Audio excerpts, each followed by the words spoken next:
आज के वीडियो में हम MPPSC प्री 2022 का पेपर देखेंगे। 23 जून 2024 को MPPSC प्रीलिम्स 2024 का पेपर है। उससे पहले आपको प्रीवियस ईयर के पेपर आपको सॉल्व करना ज़रूरी है। प्रीवियस ईयर पेपर में कौन कौन से क्वेश्चन पूछे आपको उनका आंसर पता होने चाहिए, क्योंकि PSC ने बहुत बार क्वेश्चन रिपीट किए हैं। तो आज हम 2022 के प्रीलिम्स का पेपर देखते हैं। इसमें मैंने आंसर दिए हुए, आपको बस सुनना है और देखना है कि कौन से क्वेश्चन का क्या आंसर है। पहला प्रश्न तो पूछा गया था, परमहंस मंडली की स्थापना किस राज्य में हुई थी? तो इसका सही जवाब था महाराष्ट्र। परमहंस मंडली की स्थापना महाराष्ट्र में हुई थी। सेकंड क्वेश्चन है, विजयनगर साम्राज्य की स्थापना किस वर्ष हुई थी? तो इसका सही जवाब है 1336 AD। 1336 AD में विजयनगर साम्राज्य की स्थापना हुई थी। एक प्रश्न था, संथाल विद्रोह के मुख्य नेता कौन थे? तो इसका सही जवाब है सिद्धो संथाल विद्रोह के मुख्य नेता थे। अगला प्रश्न है, प्रार्थना समाज की स्थापना रिक्तिस्तान में हुई थी? तो प्रार्थना समाज की स्थापना महाराष्ट्र में हुई थी। अगले प्रश्न की बात करें तो अगले प्रश्न के अंतर्गत पूछा गया था, भारत छोड़ो आंदोलन किस तिथि को शुरू हुआ था? तो तिथि को शुरू हुआ था, बाद में इस पर आपत्तियाँ लगी और आयोग ने यह क्वेश्चन डिलीट कर दिया, क्योंकि अगर प्रारंभ की बात करें तो 8 अगस्त 1942 को भारत छोड़ो आंदोलन स्टार्ट हुआ था, लेकिन ऑप्शन में कोई सी डेट नहीं थी, तो इसको बाद में आयोग ने डिलीट कर दिया है।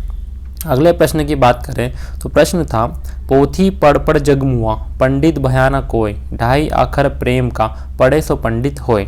यह पंक्तियाँ किसने लिखी? इसका सही जवाब है कबीर। यह पंक्तियाँ कबीर द्वारा लिखी गई है। अगले प्रश्न की बात करें तो प्रश्न है, निम्नलिखित किस स्थान पर बौद्ध गुफाएं स्थित नहीं हैं? तो इसके आयोग ने 2 आंसर सही माने हैं। सांची में भी बौद्ध गुफाएं नहीं है और बलसार में भी बौद्ध गुफाएं नहीं है। अजंता और बाग में बौद्ध गुफाएं स्थित है। तो फाइनल आंसर की में आयोग ने इसके 2 आंसर सही माने थे। अगला प्रश्न पूछा था, तहकीक हिंद किताब के लेखक कौन है? तो इसका सही जवाब है ऑप्शन सी, अल-बरूनी। अल-बरूनी ने तहकीक हिंद किताब लिखी थी। आगे हम बात करें तो प्रश्न है, चंपारण सत्याग्रह के दौरान नील की खेती किस नाम से पहचानी जाती थी? तो इसका सही जवाब है 3 कठिया पद्धति। 3 कठिया पद्धति चंपारण सत्याग्रह के दौरान नील की खेती के रूप में जानी जाती थी। एक प्रश्न था, परंपरा के अनुसार अलवारों और नयनारों की संख्या कितनी है? तो इसका सही जवाब है 12 और 63। 12 अलवार और 63 नयनार हुआ करते थे दक्षिण भारत में। अगले प्रश्न की अगर हम बात करें तो प्रश्न था, वर्ष 2011 की जनगणना के अनुसार निम्नलिखित में से किस राज्य में जनसंख्या वृद्धि दर सर्वाधिक है? जो ऑप्शन दिए गए थे उसमें से सबसे सर्वाधिक जनसंख्या मेघालय में थी, जनसंख्या वृद्धि दर। अरुणाचल प्रदेश, बिहार और पंजाब, इनके अलावा मेघालय में सर्वाधिक जनसंख्या वृद्धि थी। जनगणना से तो हर बार क्वेश्चन आता है, तो जनगणना तो आपको अच्छे से पढ़ना ही है। ये क्वेश्चन इसमें पूछा गया, 1 या 2 क्वेश्चन उसके फिक्स है 2011 की जनगणना से।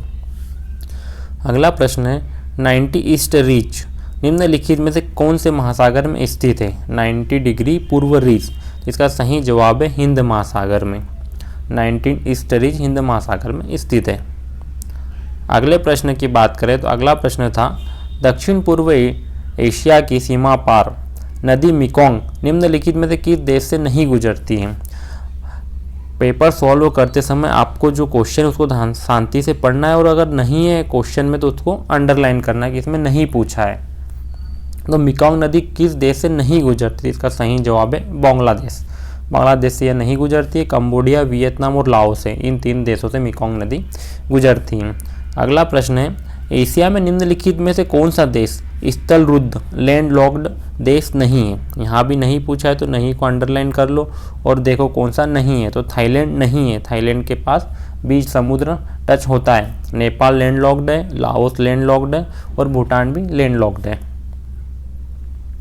अगले प्रश्न की बात करें तो देखिए, फिर जनगणना से प्रश्न आ गया। तो जनगणना से 2 या 3 क्वेश्चन उसके फिक्स हैं। जनगणना से प्रश्न था, वर्ष 2011 की जनगणना के अनुसार निम्नलिखित में से किस राज्य में महिला साक्षरता दर प्रतिशत सर्वाधिक थी? इसका सही जवाब था मिजोरम। नीचे ऑप्शन थे गोवा, हिमाचल प्रदेश और महाराष्ट्र। इन चारों में मिजोरम में महिला साक्षरता दर प्रतिशत सर्वाधिक है। अगले प्रश्न की बात करें तो भारत में पवन ऊर्जा क्षमता के संबंध में निम्नलिखित में से कौन सा कथन सही नहीं है। यहाँ नहीं पूछा है तो नहीं को अंडरलाइन करिए, नहीं पूछा है तो कौन सा कथन सही नहीं है। भारत में पवन ऊर्जा क्षमता में महत्वपूर्ण वृद्धि हुई है, हाँ तो ये तो सही है। सेकेंड ऑप्शन था गुजरात में देश की कुल पवन ऊर्जा क्षमता का लगभग 22% है, ये भी सही है। सी ऑप्शन था वर्ष 2011 में तमिलनाडु की पवन ऊर्जा क्षमता देश की कुल क्षमता की लगभग 24% थी, ये भी सही है। गुजरात और तमिलनाडु पवन ऊर्जा क्षेत्र में विशेष राज्य हैं।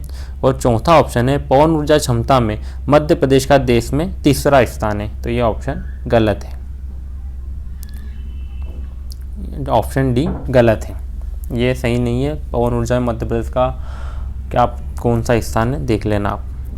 अगले प्रश्न की बात करें तो अगला प्रश्न था हमारे पास भारत में लौह अयस्क के संबंध में निम्नलिखित में से कौन सा कथन सही नहीं है। फिर से नहीं है तो पहला ऑप्शन था हमारे देश में मुख्यतः हेमेटाइट और मैग्नेटाइट लौह अयस्क के भंडार है, तो सही है। ऑप्शन बी था देश के लौह अयस्क के कुल संचित भंडार का लगभग 80% झारखंड एवं ओडिशा में है, तो ये गलत ऑप्शन है। लौह अयस्क का झारखंड एवं ओडिशा में 80% नहीं है, कुछ कम परसेंट है। सी ऑप्शन था कर्नाटक राज्य में बेल्लारी लौह अयस्क प्रमुख खनन क्षेत्र, सही था। मयूरभंज जिले का लौह अयस्क में ओडिशा में महत्वपूर्ण स्थान है, सही है। इसका सही जवाब है ऑप्शन बी, 80% नहीं है झारखंड एवं ओडिशा में।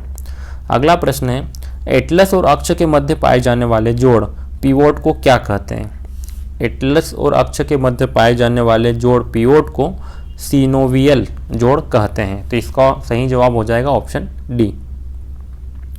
अगले प्रश्न की बात करें तो अगला प्रश्न है वर्ष 2020-21 में निम्नलिखित में से कौन सा राज्य देश में मूंगफली का सबसे बड़ा उत्पादक था, तो इसका सही जवाब हो जाएगा गुजरात। गुजरात में मूंगफली का उत्पादन अधिक होता है। अगला प्रश्न है आनुवांशिक रूप से परिवर्तित बीटी बैगन को निम्नलिखित में से किसके लिए विकसित किया गया था। बीटी बैगन है जो उसे किस लिए विकसित किया गया था, इसका सही जवाब है कीट प्रतिरोध के लिए, कीटों से रक्षा के लिए बीटी बैगन को विकसित किया गया था। अगला प्रश्न है हमारे पास एटलस पर्वत किस महाद्वीप में स्थित है, तो एटलस पर्वत अफ्रीका महाद्वीप में स्थित है। अगले प्रश्न की बात करें तो अगला प्रश्न है हमारे पास मनुष्यों में निम्नलिखित में से कौन सा विटामिन खून का थक्का जमने में सहायक होता है, तो विटामिन के, ऑप्शन सी इसका सही जवाब हो जाएगा। विटामिन के मनुष्य में खून का थक्का जमाने में सहायक होता है। अगले प्रश्न की बात करें तो सुंदरबन निम्नलिखित में से किस प्रकार के वन हैं, तो सुंदरबन तटीय एवं ज्वारीय वन है, ये समुद्र तट पर होते हैं, तो क्या तटीय ज्वारीय वन होते हैं सुंदरबन। बांग्लादेश के आसपास और अपने पश्चिम बंगाल के आसपास सुंदरबन का डेल्टा स्थित है। अगले क्वेश्चन की बात करें तो प्रश्न था वह क्षेत्र जो दो पारिस्थितिकी तंत्रों के मध्य सीमा रेखा अथवा संक्रमण क्षेत्र के रूप में कार्य करता है, तो इसे इकोटोन कहते हैं। इकोटोन वह क्षेत्र है जो दो पारिस्थितिकी तंत्रों के मध्य सीमा रेखा अथवा संक्रमण क्षेत्र के रूप में कार्य करता है, जहां दो पारिस्थितिकी तंत्रों की विशेषताएं आपको देखने को मिल जाती हैं। अगला प्रश्न है आयुष किसका संक्षिप्त रूप है, तो आयुष का अपने को फुल फॉर्म बताना है, तो आयुष का फुल फॉर्म है option A for Ayurveda, Y for yoga, फिर आ जाएगा प्राकृतिक चिकित्सा, यू फॉर हो जाएगा यूनानी, एस फॉर सिद्ध और एच फॉर हो जाएगा होम्योपैथी। अगले प्रश्न की बात करें तो अगला प्रश्न है निम्नलिखित में से हमारे देश का कौन सा क्षेत्र जैव विविधता का तप्त स्थल कहलाता है, तो पश्चिमी घाट को भारत का जैव विविधता का तप्त स्थल हॉट स्पॉट कहते हैं। अगला प्रश्न है कौन सा प्रदूषण मनुष्यों में इटाई रोग करता है, तो कैडमियम प्रदूषण मनुष्य में इटाई रोग करता है, तो ऑप्शन बी इसका सही जवाब हो जाएगा। अगले प्रश्न की बात करें तो वायु की गति का मापन किया जाता है, तो वायु की गति मापने के लिए एनीमोमीटर का प्रयोग किया जाता है, तो इसका सही जवाब हो जाएगा ऑप्शन डी। अगले प्रश्न की बात करें तो अगला प्रश्न है हमारे पास खाद्य सुरक्षा और मानक अधिनियम 2006 के अनुसार हमारे देश में निम्नलिखित में से किस चिन्ह को सभी प्रसंस्कृत फल उत्पादों के लिए अनिवार्य किया गया, तो यह है ऑप्शन ए सही जवाब है एफपीओ। एफपीओ को खाद्य सुरक्षा और मानक अधिनियम 2006 के अनुसार देश के प्रसंस्कृत फल उत्पादों के लिए अनिवार्य किया गया है। अगला प्रश्न है आईआईएफएम भारतीय वन प्रबंधन संस्थान कहाँ स्थित है? तो ये भोपाल में स्थित है। IFM का मुख्यालय भोपाल में स्थित है, भारतीय वन प्रबंधन संस्थान। अगले प्रश्न की बात करें तो अगला प्रश्न हमारे पास, निम्नलिखित में से कौन सा जिला कपास और केले के उत्पादन के लिए प्रसिद्ध है? तो जो ऑप्शन है उसके अनुसार मंदसौर तो नहीं है, शहडोल नहीं है, सतना नहीं है। जो ऑप्शन डी है बुरहानपुर, ये केले और कपास दोनों के लिए प्रसिद्ध है। स्पेशल कपास की बात होती तो अपना खरगोन खंडवा ये कपास के लिए प्रसिद्ध है, लेकिन केला भी है तो केले के अंतर्गत बुरहानपुर प्रसिद्ध है। अगला प्रश्न है, मध्य प्रदेश में कितनी बार राष्ट्रपति शासन लागू किया गया है? तो मध्य प्रदेश में टोटल 3 बार राष्ट्रपति शासन लागू किया जा चुका है। अगला प्रश्न पूछा गया था 2022 के पेपर में, निम्नलिखित में से किस जनजाति को आदर के साथ खुटिया पटेल के रूप में संबोधित किया जाता है? तो इसका सही जवाब है सहरिया। सहरिया जनजाति को खुटिया पटेल के रूप में भी संबोधित किया जाता है। अगला प्रश्न था, मध्य प्रदेश में पहली महिला राज्यपाल कौन थी? तो ऑप्शन ए सरला ग्रेवाल मध्य प्रदेश की पहली महिला राज्यपाल बनी थी। अगले प्रश्न की बात करें, भारत में कोयले के सकल उत्पादन के संदर्भ में मध्य प्रदेश का कौन सा स्थान है? तो ऑप्शन सी चौथा, भारत के कोयले के सकल उत्पादन में मध्य प्रदेश का 4th स्थान था। अगला प्रश्न है, मध्य प्रदेश में ग्राम पंचायत घोषित होने के लिए न्यूनतम जनसंख्या कितनी होनी चाहिए? तो इसका सही जवाब है ऑप्शन बी 1000। 1000 जनसंख्या पर ग्राम पंचायत घोषित की जाती है न्यूनतम, इससे अधिक 5000 के बाद जनपद पंचायत चालू होती है। और अगला प्रश्न है, मध्य प्रदेश सरकार की लाडली बहना योजना के अंतर्गत योग्य महिलाओं को कितनी राशि दी जाती है? तो इसका सही जवाब है ऑप्शन ए 1000 प्रति माह। अगला प्रश्न है, मध्य प्रदेश के प्रथम मुख्यमंत्री कौन थे? इसका सही जवाब है ऑप्शन ए रविशंकर शुक्ल। अगले प्रश्न की बात करें तो अगला प्रश्न था, भारत की जनगणना 2011 के अनुसार मध्य प्रदेश का न्यूनतम जनसंख्या घनत्व वाला जिला कौन सा है? तो ऑप्शन ए डिंडोरी मध्य प्रदेश का न्यूनतम जनसंख्या घनत्व वाला जिला है। अलीराजपुर, निवाड़ी और मंडला भी ऑप्शन में था, लेकिन भारत की जनगणना 2011 के अनुसार पूछा है, निवाड़ी 2011 के बाद गठित हुआ है। तो आपको प्रश्न सावधानी से पढ़ना है। जनगणना से 3 या 4 क्वेश्चन हमेशा पेपर में पूछे गए, तो जनगणना तो आपको रट के जाना है। अभी पिछले बार 2023 में तो 4-4 ऑप्शन वाले क्वेश्चन पूछे, तो आपको पता होना चाहिए कि उनका क्रम क्या है, घटता क्रम, बढ़ते क्रम।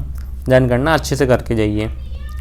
अगला प्रश्न है, मध्य प्रदेश में मुख्यमंत्री की अनुपस्थिति में निम्नलिखित में से कौन मंत्रिपरिषद की बैठक की अध्यक्षता करता है? तो ऑप्शन बी मुख्यमंत्री द्वारा नाम निर्दिष्ट मंत्री मुख्यमंत्री की अनुपस्थिति में मंत्रिपरिषद की बैठक की अध्यक्षता करता है। बाकी सारे ऑप्शन गलत है। अगले प्रश्न की बात करें तो अगला प्रश्न है, निम्नलिखित में से कौन सा कथन मध्य प्रदेश की जलवायु के संबंध में सही नहीं है? नहीं पूछा है, नहीं को अंडरलाइन कर लिए। पहला ऑप्शन है, शीत ऋतु में उत्तरी भागों में तापमान दक्षिण भागों की तुलना में कम हो जाता है, तो ये तो सही है। सेकेंड ऑप्शन था, राज्य का दक्षिण पूर्वी भाग अपेक्षाकृत अधिक वर्षा प्राप्त करता है, ये भी सही है, बालाघाट जिले में अधिक वर्षा होती है। ऑप्शन 3 था, ग्रीष्म ऋतु में मुरैना व दतिया जिले में तापमान कम रहता है। ग्रीष्म ऋतु में मुरैना और दतिया, तो ये तो मुरैना सबसे गर्म जिला उस टाइप हो जाता है, तो ये ऑप्शन सी गलत है, उत्तर में अधिक गर्मी होती है। ऑप्शन डी था, सामान्यतः शीत ऋतु शुष्क होती है, सही है। तो इसका सही जवाब हो जाएगा ऑप्शन सी, ग्रीष्म ऋतु में मुरैना और दतिया जिले तापमान कम रहता जबकि तापमान अधिक रहता, तो ऑप्शन सी गलत है। अगला प्रश्न है, निम्नलिखित में से मध्य प्रदेश में सिंचाई का प्रमुख साधन कौन सा है? तो मध्य प्रदेश में सिंचाई का प्रमुख साधन कुएं एवं ट्यूबवेल है। कुएं एवं ट्यूबवेल के द्वारा यहाँ पर सिंचाई अधिक की जाती है। अगले प्रश्न की बात करें, अगला प्रश्न था, निम्नलिखित जिलों में से मैंगनीज के बड़े भंडार किसमें हैं? तो मैंगनीज ऑप्शन थे बालाघाट, नीमच, सागर और दमोह, तो ऑप्शन ए बालाघाट। बालाघाट में मैंगनीज के भंडार अधिक हैं। अगला प्रश्न है, निम्नलिखित सिंचाई परियोजना और उनके स्थानों को युग्मों को कौन सा गलत है? अपने को गलत अंडरलाइन करना है, गलत कौन सा है? बारना परियोजना रायसेन में स्थित है, सही जवाब है। बी कोलार सीहोर में स्थित है, सही है। सी सुक्ता परियोजना बेतवा में स्थित नहीं है, यह शायद खरगोन जिले में स्थित है। और ऑप्शन डी है पुनासा खंडवा, तो इसका सही जवाब हो जाएगा ऑप्शन सी, सुक्ता बैतूल में गलत मिलान है, जबकि खरगोन आएगा। अगले प्रश्न की बात करें तो अगला प्रश्न था हमारे पास, मध्य प्रदेश की मिट्टी के संबंध में निम्नलिखित कथनों पर विचार कीजिए। ये कथन दिए गए। पहला कथन था बघेलखंड में लाल एवं पीली मिट्टी पाई जाती है। बघेलखंड में लाल एवं पीली मिट्टी पाई जाती है, सही जवाब। सेकेंड था लाल एवं पीली मिट्टी में उर्वरता अधिक होती है। ये गलत है, लाल एवं पीली मिट्टी अधिक उपजाऊ नहीं होती है, ये गलत था। थर्ड ऑप्शन था मालवा पठार में गहरी काली मिट्टी पाई जाती है, तो सही है, मालवा में काली मिट्टी पाई जाती है। फोर्थ था मध्य प्रदेश के उत्तर पश्चिमी भाग में जलोढ़ मिट्टी पाई जाती है। मध्य प्रदेश के उत्तर और पश्चिमी भाग में जलोढ़ मिट्टी पाई जाती है, तो ये भी सही जवाब है। आप क्या पूछा है क्वेश्चन ने, उपयुक्त कथनों में से कौन से कथन सही है, तो सही है को अंडरलाइन करिए। सही कौन कौन से, 1, 3 और 4, तो 1 और 3, 4 ऑप्शन डी में, तो ऑप्शन डी इसका सही जवाब हो जाएगा। अगले प्रश्न की बात करें तो अगला प्रश्न है हमारे पास, मध्य प्रदेश में लौह अयस्क के संबंध में निम्नलिखित में से कौन सा कथन सही नहीं है। नहीं है या नहीं है को अंडरलाइन कीजिए और देखिए। लौह अयस्क उत्पादन में मध्य प्रदेश का देश में तीसरा स्थान है, तो ऑप्शन ए गलत है। फिर नीचे का ऑप्शन भी पढ़ लेते हैं। जबलपुर जिले के उत्तर पूर्वी भाग में हेमेटाइट के जमाव है, सही है। यहाँ के जमाव में अभ्रक और सिलिका की मात्रा अधिक होती है, सही जवाब। ऑप्शन डी छत्तीसगढ़ राज्य के अलग होने के बाद लौह अयस्क के भंडार घट गए, ये भी सही है कि छत्तीसगढ़ के बाद लौह अयस्क के प्रमुख क्षेत्र चले गए, तो इसका सही जवाब हो जाएगा ऑप्शन ए। लौह अयस्क उत्पादन में मध्य प्रदेश का देश में तीसरा स्थान है, ये गलत जवाब है।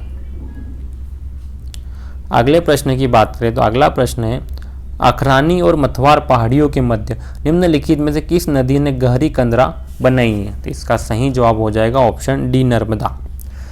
गहरी कंदरा स्पेशल मध्य प्रदेश में चंबल नदी बनाती है, भिंड मुरैना में, बिहड़ कहा जाता है जिन्हें, लेकिन यहाँ पूछा है अखरानी और मथवार पहाड़ियों के मध्य, तो ये नर्मदा नदी का काम है। अगला प्रश्न है, निम्नलिखित में से कौन सा औद्योगिक विकास और विदेशी व्यापार का लाभ है। औद्योगिक विकास और विदेशी व्यापार का अपने को लाभ बताना है, तो ऑप्शन है बढ़ी हुई प्रतिस्पर्धा इसका लाभ है। सेकेंड ऑप्शन देखिए तो माल की उपलब्धता में कमी, ये तो लाभ है नहीं।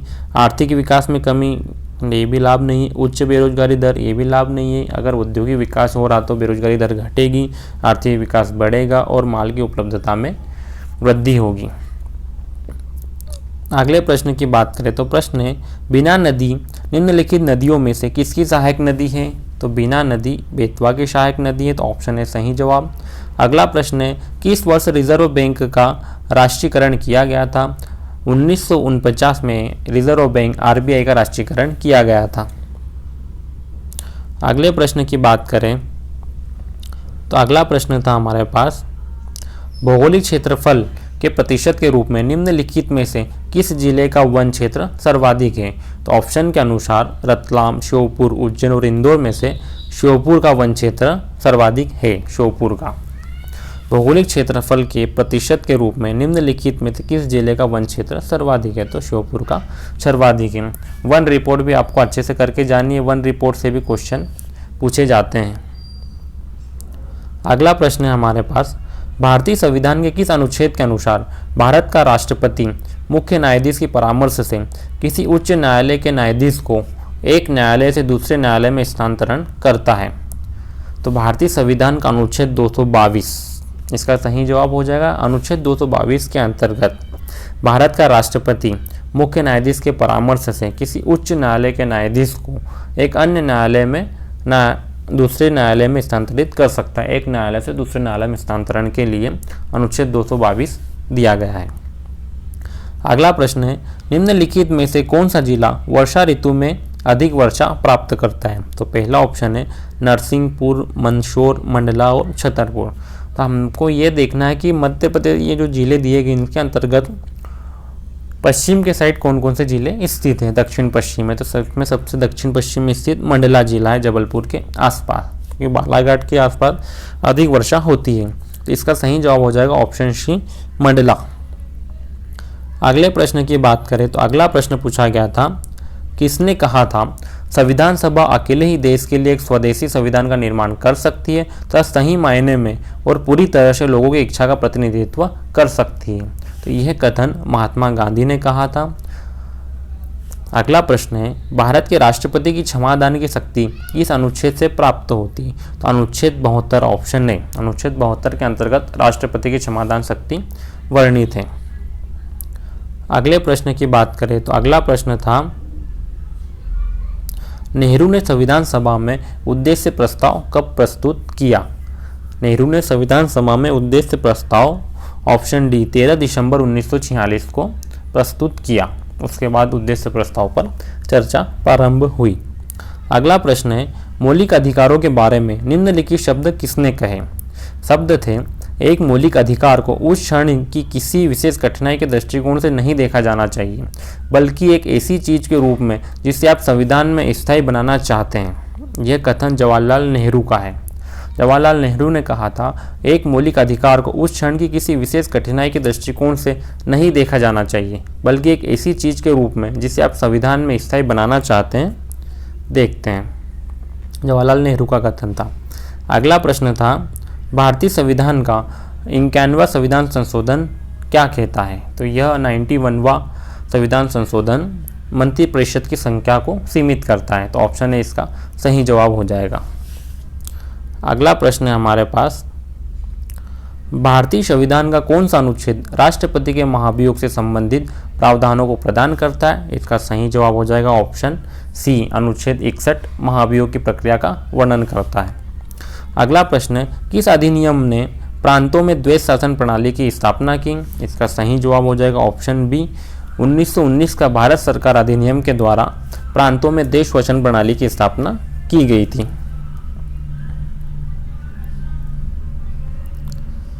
अगला प्रश्न है हमारे पास, कौन सा शहर the Africa India field training exercise AFINDEX 2023 के दूसरे संस्करण का मेजबान था? तो इसका हो जाएगा ऑप्शन सी, पुणे। अगला प्रश्न है, निम्नलिखित में से कौन से युग्म सुमेलित थे? तो युग्म कौन कौन से सुमेलित थे? रंगास्वामी कप पोलो, ये गलत जवाब है। शीश महल ट्रॉफी क्रिकेट से संबंधित है। यादविंद्र कप हॉकी से संबंधित है।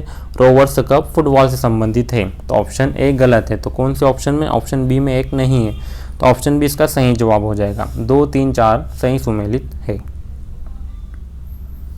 अगले प्रश्न की बात करें तो प्रश्न है, भारतीय सेना ने मध्य प्रदेश के किस स्थान पर क्वांटम प्रयोगशाला की स्थापना 2021 में की थी? तो इसका सही जवाब हो जाएगा महू। महू में भारतीय सेना ने क्वांटम प्रयोगशाला की स्थापना 2021 में की थी। अगला सवाल है, हॉकी खेल के लिए वर्ष 2020 के लिए लाइफ टाइम द्रोणाचार्य पुरस्कार किसको प्रदान किया गया था? तो इसका सही जवाब है ऑप्शन सी, रोमेश पठानिया। रोमेश पठानिया को हॉकी खेल के लिए 2020 के लाइफ टाइम द्रोणाचार्य पुरस्कार प्रदान किया गया। अगला प्रश्न है, मध्य प्रदेश में वैश्विक निवेशक शिखर सम्मेलन 2023 किस स्थान पर आयोजित किया गया था? तो इसका सही जवाब है ऑप्शन डी, इंदौर में मध्य प्रदेश वैश्विक निवेशक शिखर सम्मेलन 2023 आयोजित किया गया था। अगले प्रश्न की बात करें तो प्रश्न है, निम्नलिखित में से किसने फीफा विश्व कप 2022 में गोल्डन बॉल पुरस्कार जीता था? तो गोल्डन बॉल लियोनेल मेसी ने जीता था गोल्डन बॉल पुरस्कार। अगले प्रश्न की बात करें तो प्रश्न था, भारतीय लोकसभा के प्रथम अध्यक्ष कौन थे? तो ऑप्शन ने श्री गणेश वासुदेव मावलंकर भारतीय लोकसभा के प्रथम अध्यक्ष थे।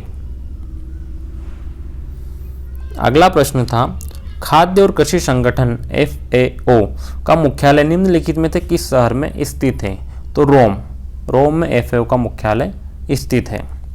अगला प्रश्न था, निम्नलिखित में से कौन सा राष्ट्रीय उद्यान आधिकारिक तौर पर भूर सिंह द बारहसिंगा नामक एक शुभंकर पेश करने वाला भारत का पहला राष्ट्रीय उद्यान है? इसका सही जवाब हो जाएगा ऑप्शन ए, कान्हा राष्ट्रीय उद्यान भूर सिंह द बारहसिंगा नामक एक शुभंकर पेश करने वाला भारत का पहला राष्ट्रीय उद्यान है जो मध्य प्रदेश में स्थित है।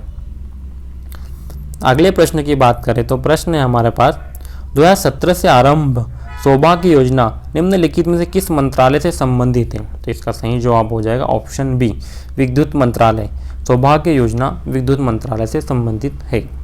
अगला प्रश्न है, निम्नलिखित में से कौन सा कथन प्रसिद्ध ढोकरा कला के लिए सही नहीं है? ऑप्शन में नहीं है, अंडरलाइन करा। यह कला बैतूल की भारेवा आदिवासी समुदाय से संबंधित है, सही जवाब। यह एक अलोह धातु ढलाई कला है, सही है। ऑप्शन सी व डी इसके आयोग ने 2 आंसर माने हैं कि दोनों ऑप्शन गलत हैं। ऑप्शन सी कहता है यह विवाह समारोह से जुड़ी एक सजावटी कपड़ा कला है, तो ये तो गलत हो गया क्योंकि ये ढलाई से संबंधित है। और ऑप्शन डी कहता है सभी कथन सही हैं। अब ये आयोग का समझ में नहीं आया कि अगर ऑप्शन सी सही है तो ऑप्शन डी सभी कथन सही कैसे हो जाएंगे, क्योंकि ऑप्शन सी तो गलत है, सजावटी कपड़ा कला है ही नहीं। बट आयोग ने इसके 2 माने आंसर, तो उस पर बाद में कुछ आपत्ति नहीं लगाएगी। अगले प्रश्न की बात करें तो अगला प्रश्न था वर्तमान में अप्रैल 2023 भारतीय थल सेना का सेना अध्यक्ष कौन है, तो ऑप्शन है मनोज पांडे। अगला प्रश्न था निर्मल वर्मा पुरस्कार मध्य प्रदेश संस्कृति विभाग द्वारा किस क्षेत्र में दिया जाता है, तो ऑप्शन डी भारतीय प्रवासी द्वारा हिंदी भाषा का प्रचार एवं विकास के क्षेत्र में निर्मल वर्मा पुरस्कार प्रदान किया जाता है। अगला प्रश्न था निम्नलिखित में से किस अरब लेखक ने कलचुरी शासक गोंगदेव एवं उसकी राजधानी त्रिपुरा का विवरण दिया था, तो ऑप्शन सी अल बरूनी ने कलचुरी शासक गोंगदेव एवं उसकी राजधानी त्रिपुरा का विवरण दिया था। अगला प्रश्न है धर्मराजेश्वर स्मारक निम्नलिखित में से किस प्राचीन नगर में स्थित है, तो यह है दसपुर मंदसौर में धर्मराजेश्वर का स्मारक, मंदसौर में ही धर्मराजेश्वर का मेला भी लगता है।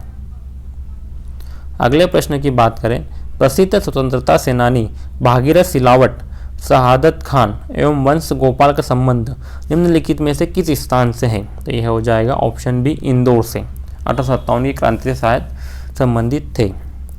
अगला प्रश्न है हमारे पास पंडित द्वारका प्रसाद मिश्र निम्नलिखित में से किस समाचार पत्र के मुख्य संपादक थे, तो ऑप्शन सी लोकमत। पंडित द्वारका प्रसाद मिश्र लोकमत समाचार पत्र के मुख्य संपादक थे। अगला प्रश्न है निम्नलिखित में से किस स्तूप के तोरण द्वार पर अशोक एवं उसकी 2 रानियों के साथ बोधि वृक्ष तीर्थ यात्रा का अंकन मिलता है, तो ऑप्शन बी सांची स्तूप के तोरण द्वार पर। अगला प्रश्न है हमारे पास आनंद सिंह श्याम एवं धनैया बाई कलाकारों का संबंध निम्नलिखित में से किस कला से है, तो ऑप्शन बी गौण चित्रकला से। चित्रकला से हमेशा क्वेश्चन आते हैं, अभी विशेषकर आयोग जनजाति चित्रकला से स्पेशल क्वेश्चन हर बार प्रीलिम्स में पूछ रहा है, तो आप इनकी कलाओं को पढ़ के जाइए। अगला प्रश्न है निम्नलिखित में से कौन सा युग्म गलत है तो गलत को अंडरलाइन करिए। साकेत रामायण कला संग्रहालय ओरछा में स्थित है, सही है।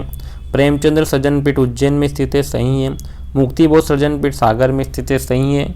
ऑप्शन डी तुलसी शोध संस्थान भोपाल में स्थित है, यह ऑप्शन गलत है। तुलसी शोध संस्थान कहीं और स्थित है, भोपाल में स्थित नहीं है, तो ऑप्शन डी इसका सही जवाब हो जाएगा। अगले प्रश्न की बात करें तो अगला प्रश्न है सतर्कता के क्षेत्र में केंद्रीय एजेंसियों को सलाह एवं मार्गदर्शन देने हेतु केंद्रीय सतर्कता आयोग की स्थापना किसकी अध्यक्षता वाली समिति की सिफारिश पर आधारित है, तो इसका सही जवाब हो जाएगा के संतानम समिति की सिफारिश पर केंद्रीय सतर्कता आयोग की स्थापना की गई थी। अगला प्रश्न है राज्य मानवाधिकार आयोग के सदस्यों की नियुक्ति हेतु गठित समिति की अध्यक्षता कौन करता है, तो इसका सही जवाब हो जाएगा बी मुख्यमंत्री। राज्य मानवाधिकार आयोग की बात कर रहे हैं, अगर राष्ट्रीय मानवाधिकार आयोग की होता तो वहाँ पर प्रधानमंत्री आ जाता। अगला प्रश्न है मध्य प्रदेश राज्य पिछड़ा वर्ग आयोग संशोधन अधिनियम 2021 के अंतर्गत कितने अशासकीय सदस्य हो सकते हैं, इसका सही जवाब हो जाएगा ऑप्शन सी 5। एक अध्यक्ष, एक उपाध्यक्ष और प्लस 3 सदस्य, टोटल 5 अशासकीय सदस्य मध्य प्रदेश पिछड़ा वर्ग आयोग में होते हैं। अगला प्रश्न है भारतीय संविधान के किस अनुच्छेद के अंतर्गत राष्ट्रीय अनुसूचित जाति आयोग का गठन किया गया, तो ऑप्शन बी अनुच्छेद 338 के अंतर्गत। अभी जो 2024 के सिलेबस है उसमें आयोग मेन यूनिट हटा दी गई, यूनिट नंबर 10, किंतु आयोग से क्वेश्चन पूछेगा। आयोग पॉलिटी के अंतर्गत डाले गए हैं, तो आयोग से क्वेश्चन 4-5 तो आने वाले हैं, तो आयोग भी आप एक बार क्विक रिवीजन करके जाइए। अगला प्रश्न है, अगले प्रश्न की बात करें तो प्रश्न है राष्ट्रीय मानवाधिकार आयोग के संदर्भ में कथनों का विश्लेषण कीजिए। पहला कथन है मानवाधिकार आयोग मानवाधिकार के क्षेत्र में कार्यरत संस्थाओं को प्रोत्साहित करता है, सही जवाब है। ऑप्शन बी है आयोग का काम मानवाधिकार क्षेत्र में अनुसंधान करना है, ये भी सही है।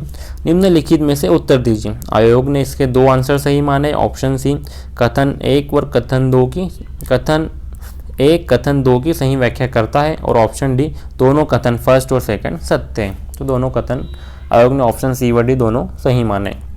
अगला प्रश्न है, निम्नलिखित में से कौन राज्य का मुख्य सूचना आयुक्त या राज्य सूचना आयुक्त नहीं हो सकता? नहीं है, नहीं को अंडरलाइन करिए। पत्रकारिता क्षेत्र का व्यक्ति हो सकता है, विधि क्षेत्र का व्यक्ति हो सकता है, विज्ञान एवं प्रौद्योगिकी क्षेत्र का व्यक्ति हो सकता है, किंतु ऑप्शन डी राज्य क्षेत्र के विधानमंडल का सदस्य सूचना आयुक्त नहीं हो सकता है। तो ऑप्शन डी इसका सही जवाब। अगले प्रश्न की बात करें तो प्रश्न है, भारत के नियंत्रक और महालेखा परीक्षक के वेतन एवं सेवा शर्तें कहाँ पर विनिर्दिष्ट है? तो ऑप्शन बी द्वितीय अनुसूची भारत का संविधान, द्वितीय अनुसूची में के वेतन एवं सेवा शर्तों का वर्णन किया गया है। अगला प्रश्न है, निम्नलिखित में से ई गवर्नेंस का कौन सा वर्णन सटीक बैठता है? तो ऑप्शन सी तकनीक आधारित शासन की व्यवस्था देना ई गवर्नेंस का मतलब होता है। इसके ऑप्शन अगर देखें तो नागरिकों को नियुक्त करना, तो ये ई गवर्नेंस का काम नहीं है। नागरिकों को उचित एवं पक्षपात विहीन निर्णय देना, ये भी काम नहीं है। ऑप्शन डी था ई वाणिज्य ई कॉमर्स में लोगों का विश्वास सुनिश्चित करना, ये भी नहीं है। तो ऑप्शन सी तकनीक आधारित शासन की व्यवस्था देना ई कॉमर्स का वर्णन होता है। अगले प्रश्न की बात करें तो अगला प्रश्न है, नीति आयोग के उपाध्यक्ष की नियुक्ति कौन करता है? तो भारत के प्रधानमंत्री के द्वारा नीति आयोग के उपाध्यक्ष की नियुक्ति की जाती है। ऑप्शन बी इसका सही जवाब है। अगले प्रश्न की बात करें, निम्नलिखित में से कौन सा एक आभासी सहायक का उदाहरण नहीं है? वर्चुअल असिस्टेंट का उदाहरण नहीं है। तो एलेक्सा है, कोर्टोना है, सीरी एप्पल का है। ऑप्शन डी कोर्टेशा ये नहीं है। तो ऑप्शन डी इसका सही जवाब हो जाएगा। अगले प्रश्न की बात करें तो अगला प्रश्न है, मध्य प्रदेश राज्य निर्वाचन आयोग कब अस्तित्व में आया? तो अस्तित्व का पूछा है, कब से गठन कब हुआ? गठन की डेट इसमें दी गई थी 1 फरवरी 1994, किंतु इस पे बच्चों ने आपत्ति लगाई कि अस्तित्व में कब आया, तो इसीलिए आयोग ने बाद में इस क्वेश्चन को डिलीट कर दिया। अगला प्रश्न है, किसे कृत्रिम बुद्धिमत्ता का जनक कहा जाता है? AI आर्टिफिशियल इंटेलिजेंस का जनक जॉन मैकार्थी को कहा जाता है। तो इसका सही जवाब हो जाएगा ऑप्शन बी।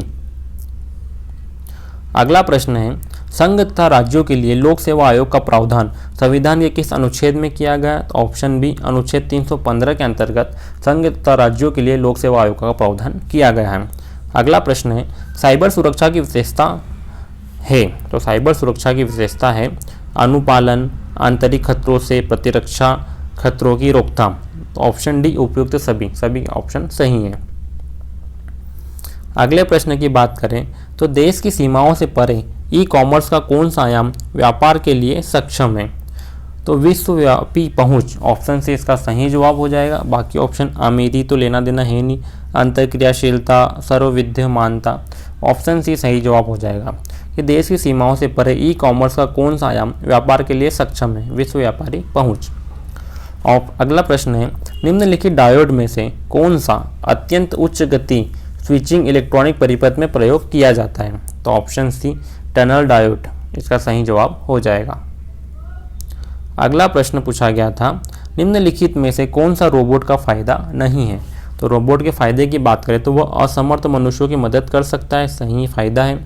वह नौकरियों को विस्थापित कर सकते हैं, मतलब ये फ़ायदा नहीं है, नुकसान है। अगर रोबोट काम करने लग जाएगा तो बेरोजगारी दर बढ़ेगी, तो ये ऑफिस का लाभ नहीं है। अगली बात करें, वह खतरनाक स्थितियों में प्रयोग किए जा सकते हैं, हाँ सही है, तो फ़ायदा है भाई। आग की स्थिति में मनुष्य नहीं जा सकता, तो आग में बचाव कार्य के लिए रोबोट जा सकता है। ऑप्शन डी है, वह थकते नहीं है, वह नहीं विश्राम करते, सही है। आपको अगर अधिक उत्पादन करना तो रोबोटिक मशीनें दिन रात काम करती है और सेम प्रोडक्ट सेम उत्पादन उसी टाइप से क्वालिटी उसकी बनी रहती है। इसका सही जवाब हो जाएगा ऑप्शन बी, वह नौकरियों को स्थापित कर सकते हैं या रोबोट का फायदा नहीं है। अगला प्रश्न है, निम्नलिखित में से कौन सा कृत्रिम बुद्धिमत्ता आर्टिफिशियल इंटेलिजेंस के पक्षपात का स्रोत नहीं है? नहीं है पूछा है, अंडरलाइन करा। तो ऑप्शन डी क्षमता के आधार पर एआई का पक्षपात नहीं होता है। डेटा, एल्गोरिथम और लोग, ये तीनों पक्षपात के स्रोत हैं।